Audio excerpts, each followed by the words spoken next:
Morning, everybody. I hope you're doing well today. And this morning for the devotion, I just wanted to share with you a wonderful verse. I'm sure all of you are familiar with it. I was reminded of it again this week. It's in the book of Psalms, chapter 46, verse 10. It says, "Be still and know that I am God. I will be exalted among the heathen. I will be exalted in the earth. But be still and know that I am God." And I don't know about you all, but that is just really, really hard sometimes, especially in the world that we live in. I feel like we're always going. We're always at work. We're always at school. I don't have kids, but I'm sure a bunch of you all do. Maybe you're taking them to soccer practice or something, or you have a choir rehearsal. Who knows what you got going on? And that's when life is normal, much less in 2020 when we're dealing with a pandemic and we had to spend a bunch of time at home away from other people. But I was thinking about that this week and how we had so much time alone to ourselves, not necessarily alone, but to ourselves and outside of the hustle and bustle of everyday life. And this verse just made me think, maybe this season was God gifting us a pause button, by giving us rest from all of that busyness, all of that we tried to fill our time with, all of the stuff that we fill our lives with that are not God. I mean, if you think about it, we live in a society that's all about climbing the ladder, trying to get to the next step, trying to get all of that money, trying to get that nice house, trying to get a job, trying to get a boat, whatever it might be.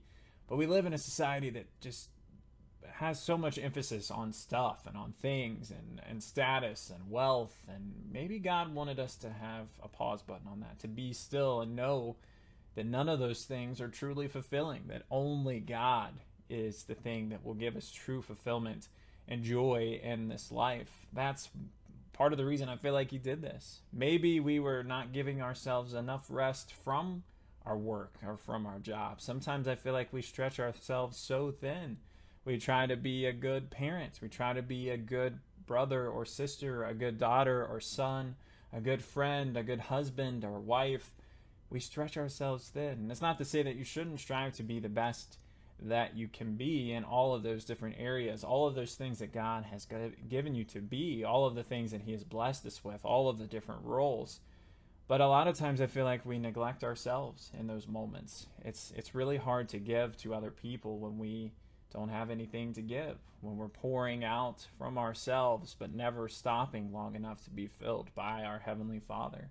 Maybe God wanted us to stop and rest and be still and know that he is God, because he is the fulfillment in our lives that we need to spread to other people. Maybe that's why he wanted us to take some time and just focus on him.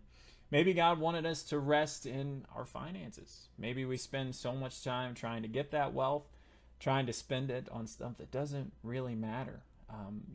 You can talk about tithes and stuff, and that is important. It's very, very important. But I feel like as Christians, as believers, we are so, so blessed in this country. As Americans, we have everything that we could ever need or want.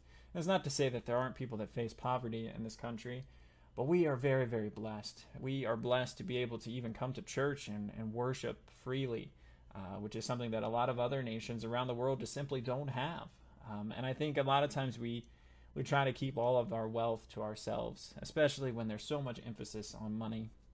And I'm not saying that you should go out and spend everything, but we should be generous with what God has given us. We should try to help our neighbors in need in every season of life that they find themselves in. It all belongs to God anyway, so why don't we just try to give it back to him? Try to help our neighbors, to love them as ourselves. So as I read that verse this week, I'm just like, man, God, help me to be still, to take this time in this season to stop, to rest a little bit and just understand what it is that you're trying to do in my life. Maybe that's what God is trying to say to you this morning.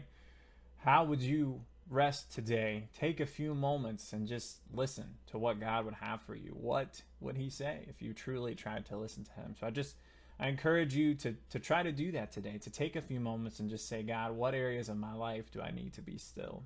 I hope that blesses you this morning and encourages you. I love you all. I hope you have a wonderful day. I'll see you all soon.